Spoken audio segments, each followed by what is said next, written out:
Makasalanan ka rin, pastor, kaya huwag ka manghusga ng tao kasi tao ka rin. Hayaan mo ang Diyos na humatol sa kanila, hindi ikaw. Ito yung isa sa mga comment doon sa pinost nating video kahapon. Nakakalungkot na meron talagang mga mananampalataya ng Panginoong Jesucristo na ganito lang ang kanilang pag-iisip pagdating sa gawain ng Panginoon. Ang mga tanging gusto lang marinig ay yung puro matatamis na salita na nanggagaling doon sa mga ngaral at hindi nila tinatanggap pagdating ng rebuking. Ayaw nila dahil sila ay tinatamaan sa salita ng Diyos. Lahat naman tayo ay tinatamaan ng salita ng Diyos dahil ang salita ng Diyos ay makapangyarihan. For the word of God is quick and powerful and sharper than any two-edged sword, piercing even to the dividing asunder of soul and spirit and of the joints and marrow, and is a discerner of the thoughts and intents of the heart. Ganyan talaga ang salita ng Diyos. Tumatagos yan sa ating damdamin.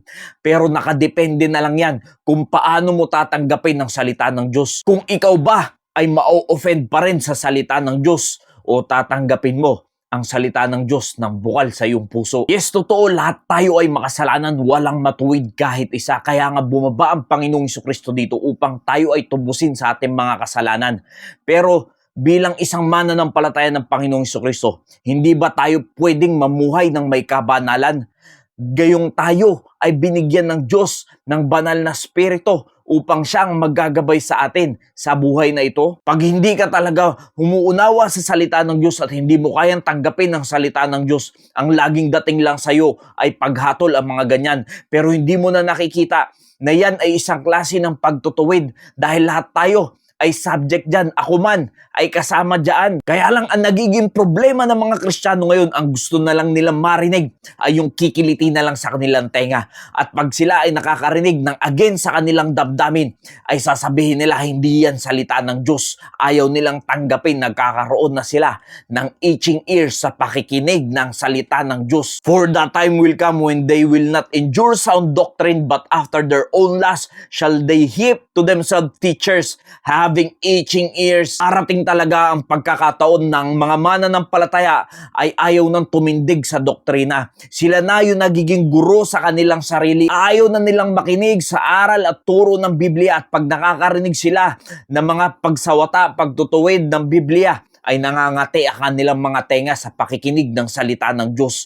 Nawa kaibigan, kapatid, huwag kang maging ganitong mananampalataya ng Panginoong Jesucristo. Yung pagdating sa kasalanan, pag ipinipreach na ang patungkol sa kasalanan, ay nangangati na lang yung tenga mo at ayaw mo nang marinig ang mga ganitong pagtuturo. Dahil kung ikaw ay namumuhay sa kabanalan at ikaw ay lumalakad ayon sa kalooban ng Diyos, ay hindi ka mangangati ang tenga mo sa pakikinig ng salita ng Diyos, kundi yan ay magiging matamis sa iyong panglasa. Dahil magiging bitter lang yan, mga kaibigan, mga kapatid, kung ikaw mismo ay namumuhay pa rin hanggang ngayon sa kasalanan. How sweet are thy words unto my taste, yea, sweeter than honey to my mouth. Tunay na matamis ang salita ng Diyos pag tayo ay lumalakad ayon sa kanyang kalooban, pero ito ay nagiging bitter pag ikaw na mismo ay ayaw mo nang lumakad sa kalooban ng Diyos. Masakit ba ang salita ng Diyos? Yes, masakit talaga yan pag ayaw mong lumakad ng maayos sa kalooban ng Diyos. Pero kung ikaw ay namumuhay na ang gusto mo lamang ay ang kalooban ng Diyos ang mangyari sa buhay mo at ginagawa mo ito, hindi yan magiging mahirap, hindi yan magiging mapait para sa iyo ang salita ng Diyos. Dahil tatandaan nyo, marami nagtuturo ng prosperity gospel ngayon. Ayaw nilang ituro ang pagdating sa kasalanan. Hindi sila nagtuturo ng ganyan. Ayaw nilang makapakinig ang kanilang mga miyembro ng pagre-rebuke dahil baka umalis ang mga ito at ma-offend.